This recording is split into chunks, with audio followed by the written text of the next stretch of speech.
തിരുവനന്തപുരം കോർപ്പറേഷനിലെ CPIM BJP കൗൺസിലർമാരുടെ സംഘർഷത്തിൽ ഇരു കൂട്ടർക്കുമെതിരെ കേസെടുത്ത police. Mayor V Rajesh, deputy mayor GS Ashanath അടക്കമുള്ള 15 കൗൺസിലർമാർക്കെതിരെയാണ് കേസെടുത്തത്. കോർപ്പറേഷനിൽ ഭരണസ്തംഭനം എന്ന് ചൂണ്ടിക്കാണിച്ച് UDF അവിശ്വാസ പ്രമേയ നോട്ടീസ് നൽകിയേക്കും. BJP കൗൺസിലർമാരുടെ രണ്ടാം സത്യപ്രതിജ്ഞ ചട്ടവിരുദ്ധമാണെന്ന് ചൂണ്ടിക്കാണിച്ച് LDF ഹൈക്കോടതിയെ സമീപിക്കാനും തീരുമാനിച്ചു.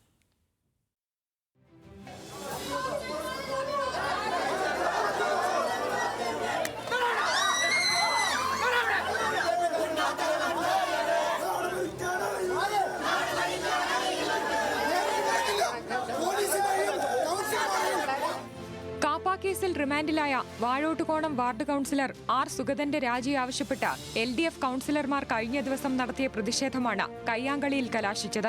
മേയർ VV രാജേഷിന്റെ നേതൃത്വത്തിൽ BJP കൌൺസിലർമാർ മർദ്ദിച്ചെന്ന് ചൂണ്ടിക്കാട്ടി LDF കൌൺസിലർ സിന്ധു ശശിയും LDFനെതിരെ BJP കൌൺസിലർ ശ്രുതിയും നൽകിയ പരാതിയിലാണ് മ്യൂസിയം പോലീസ് 2 കേസുകൾ രജിസ്റ്റർ ചെയ്തത്. LDFന്റെ പരാതിയിലെടുത്ത കേസിൽ mayor VV Rajesh, deputy mayor GS Ashanath അടക്കം 10 പേരാണ് പ്രതികൾ. BJP പരാതിയിൽ രജിസ്റ്റർ ചെയ്ത FIR-ൽ LDF കൌൺസിലർമാരായ SP Deepak, K Sreekumar, Rakhi Ravikumar അടക്കം 5 പേരാണ് പ്രതിപട്ടികയിലുള്ളത്.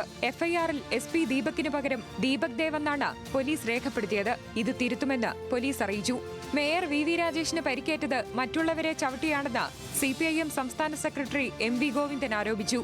പുറത്ത് ജനങ്ങളുടെ സമരമുണ്ട്, ഉള്ളിൽ കൗൺസിലർമാരുടെ സമരമുണ്ട്. ആ കൗൺസിൽ സമരത്തിൽ ചവിട്ടി കയറിയിട്ടാണ് യഥാർത്ഥത്തിൽ അവിടെ കുഴപ്പമുണ്ടാക്കിയത്.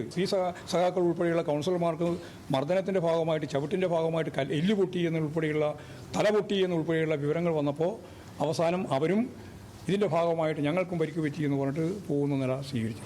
ഇവർ ചവിട്ടി കയറിയല്ലേ ഇത് മുമ്പോട്ടേക്ക്. LDF കൗൺസിലർമാരെ അവരെ മാറ്റിയല്ല, അവരെ മേലെ കൂടി കയറുക ചെയ്ത്. അപ്പോഴാണ് കാലെല്ലാം പൊട്ടിയത്. ആരെ കാര്യം അവിടെയുള്ള സമരം നടത്തിക്കൊണ്ടിരിക്കുന്നവരുടെ കാര്യം അതൊക്കെ ഉണ്ടായത്. അതേസമയം കോർപ്പറേഷനിൽ ഭരണസ്തംഭനമുണ്ടെന്ന് ചൂണ്ടിക്കാണിച്ച് അവിശ്വാസ പ്രമേയ നോട്ടീസ് നൽകാനാണ് UDF നീക്കം. വൈകിട്ട് ചേരുന്ന UDF കൌൺസിലർമാരുടെ പാർലമെന്ററി പാർട്ടി യോഗത്തിൽ അന്തിമ തീരുമാനമുണ്ടാകും. സ്തംഭനം ഉണ്ടായിരിക്കുകയാണ്, ഒരു ഭരണ പരാജയം ഉണ്ടായിരിക്കുകയാണ്. അതുകൊണ്ട് ഈ ഭരണ പരാജയത്തിനെതിരെ വളരെ ശക്തമായിട്ട് തന്നെ UDF മുന്നോട്ട് പോവുകയാണ്. ഈ ജനങ്ങളെ ഇവരെ നേരായിട്ട് ഭരിക്കാനുള്ള ഒരു അവസരം ജനങ്ങൾ 6 മാസമായി കൊടുത്തു. അവർ ഭരിക്കുന്നില്ലെങ്കിൽ അതിനുള്ള താക്കീതുമായിട്ട് തന്നെ UDF മുന്നോട്ട് പോകും. എന്നാൽ കോർപ്പറേഷനിൽ ഭരണസ്തംഭനമില്ലെന്നും 5 വർഷത്തേക്ക് BJP സേഫ് ആണെന്നും മേയർ VV രാജേഷ് പറഞ്ഞു.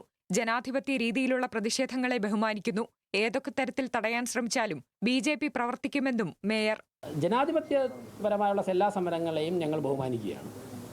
പിന്നെ മുനിസിപ്പൽ ആക്ടിലും ജനപ്രാതിനിധ്യ നിയമത്തിലൊക്കെ ഉള്ള എല്ലാ കാര്യങ്ങളും, അത് അവിശ്വാസമാവട്ടെ ഏത് കാര്യങ്ങളും ഓപ്റ്റ് ചെയ്യാനുള്ള അവകാശം എല്ലാ രാഷ്ട്രീയ പ്രസ്ഥാനങ്ങൾക്കുണ്ട്. അതിനെയും ബഹുമാനിക്കും. 5 വർഷത്തേക്ക് ഏറ്റവും സേഫായിട്ടാണ് മുന്നോട്ട് പോകുന്നത്.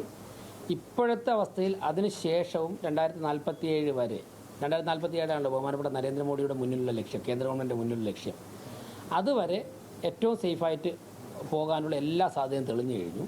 ഭരണമില്ലാത്തതിലുള്ള CPIM-ന്റെ അസഹിഷ്ണുതയാണ് കോർപ്പറേഷനിൽ കണ്ടതെന്ന് BJP സംസ്ഥാന അധ്യക്ഷൻ രാജീവ് ചന്ദ്രശേഖർ കുറ്റപ്പെടുത്തി.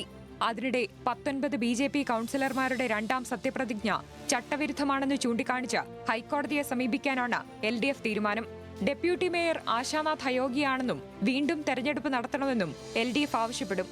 കാപ്പ കേസിൽ റിമാൻഡിലുള്ള R സുഗതന്റെ രാജി ആവശ്യപ്പെട്ട് തിങ്കളാഴ്ച പ്രതിഷേധിക്കാനാണ് ഒരേ സമയം LDF-ന്റെയും UDF-ന്റെയും തീരുമാനം. ന്യൂസ് മലയാളം, തിരുവനന്തപുരം.